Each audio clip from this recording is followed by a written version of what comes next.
Penyebaran COVID-19 menyasar ke berbagai sektor. Selain mempengaruhi kehidupan sosial, COVID-19 juga menjadikan Virus sektor corona ekonomi mengancam perekonomian dalam kondisi Indonesia. tertekan. Pemerintah pun menyiapkan PHK insentif untuk mengamankan perekonomian dalam negeri. Aturan pembatasan sosial berskala besar membuat karyawan yang biasanya memadati jalanan ibu kota harus bekerja dari Jeritan pekerja akibat corona. Fenomena perubahan adalah suatu hal yang tidak bisa kita hindari. Perkembangan teknologi yang cepat dan isu global seperti pandemi telah mengubah wajah dunia bisnis dan pendidikan. Mula-mula semua proses dilakukan secara manual, lalu kemudian berubah menjadi digital. Setiap orang dipaksa untuk melakukan sesuatu yang sebenarnya enggan dilakukan sebelum masa pandemi. Adaptasi terhadap perubahan adalah hal yang mutlak untuk dilakukan. Jika tidak bisa beradaptasi, maka akibatnya akan fatal.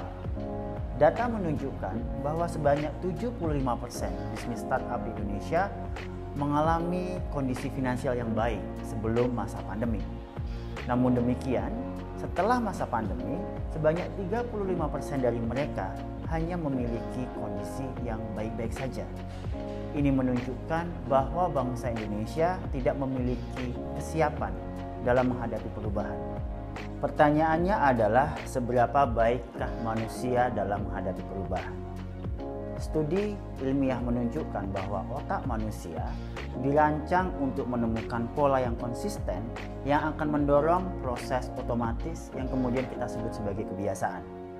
Sebagai contoh, ketika kita melakukan perjalanan bolak-balik dari rumah dan kantor, akan muncul kebiasaan. Sehingga ketika kita mengendarai mobil, kadang-kadang tanpa benar-benar memperhatikan apa yang ada di sekitar kita, dan kita tetap bisa sampai ke tempat tujuan dengan selamat.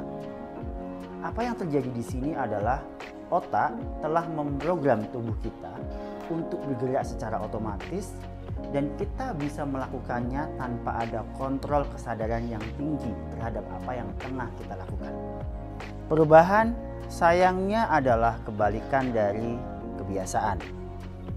Dalam menghadapi situasi yang serba berubah dengan cepat, otak akan melakukan pemrosesan ulang, dan itu butuh energi yang sangat-sangat besar, menimbulkan kelelahan dan juga menimbulkan stres. Ya, perubahan menimbulkan stres. Berita baiknya, tidak semua orang stres terhadap perubahan. Ada sekelompok orang yang kemudian dikenal dengan istilah agile, yang menunjukkan daya adaptabilitas yang lebih baik terhadap perubahan.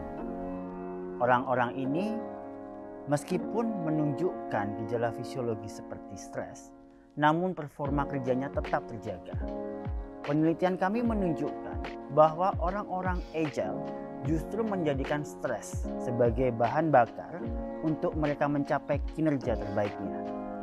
Lalu bagaimana cara untuk mengidentifikasi orang-orang yang agile ini? Tim kami menemukan bahwa dengan tugas penjumlahan yang sederhana, dengan melibatkan penalaran yang sederhana, kita bisa mengidentifikasi orang-orang yang agile ini. Tugas itu kami rupakan dalam bentuk tes yang kami sebut sebagai Galang Satrio Adaptability Test atau GSAT. GSAT ini mengukur 4 komponen adaptabilitas terhadap perubahan. Komponen pertama adalah kecepatan kerja, yang merupakan kecepatan natural seorang individu untuk menyelesaikan tugasnya secara tuntas. Komponen yang kedua adalah ketahanan kerja, yang diartikan sebagai kemampuan individu untuk mencapai kinerja maksimal dalam kondisi yang menekan. Komponen ketiga adalah keajegan kerja, yang merupakan kemampuan individu untuk mempertahankan kemampuan maksimal dalam kondisi yang menekan. Dan komponen yang terakhir, komponen keempat adalah ketelitian kerja, yang merupakan kemampuan individu untuk melakukan kerja secara akurat dan benar tanpa kesalahan. Kami membandingkan performa individu dalam 2 kondisi. Kondisi normal atau kondisi natural, dan dengan kondisi di mana individu diberikan tugas-tugas yang menantang. Adaptabilitas terhadap perubahan dilihat dari kecepatan kerja, ketahanan kerja, keajegan kerja, dan ketelitian kerja dari 2 kondisi tersebut.